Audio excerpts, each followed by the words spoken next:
it'll take years for this upcoming housing situation to wash out. I think it was 2014 or 15 before it really started to loosen up last time. So it'll be years and years. The market will already be recovered and there will be excess inventory. I got stats here that, there's 125,000 ghost homes owned by HUD right now. There's inventory out there that is going to be hitting the market soon. All the banks, they're consolidating, they're buying each other out. They're, consolidating their resources, getting prepared for what's coming. HUD put out their new website for resources, help if you're losing your home. If HUD is going to go and spend money on a brand new website, they know it's coming. Inflation is not slowing down. Raising interest rates has done nothing. It's going to continue. And realistically, we're at 16% inflation. They took housing out of the inflation model after the 80s. And when they put it back in, they literally put it back in as a poll of homeowners, what they think that their house would rent for today. That is what they use for the housing statistics in the CPI. So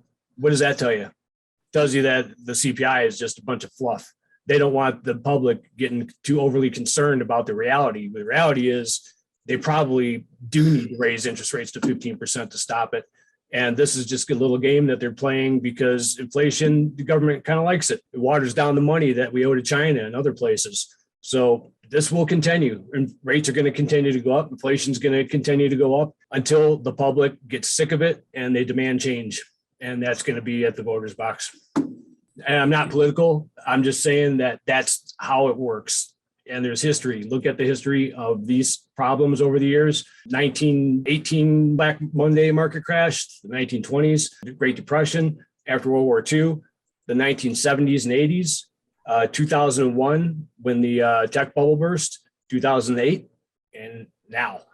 There's history. Look at the history and you'll see the patterns. And this is a cycle that we're going to be going through, and this one's going to be ugly because of all the amount of money that the government printed over the last 2 years, 3 years. 32% of the money in circulation was printed. Doesn't even go into everything else that they've done with the mortgage-backed securities, all the loans. It goes really deep, but the government is like trillions and trillions and way deep in debt. So the inflation problem, it's going to take a while, several years to stop. If they don't raise rates enough to put an end to it now, it'll continue and keep going and going and going and going, and rates will just follow it. You got to get ahead of inflation to stop it.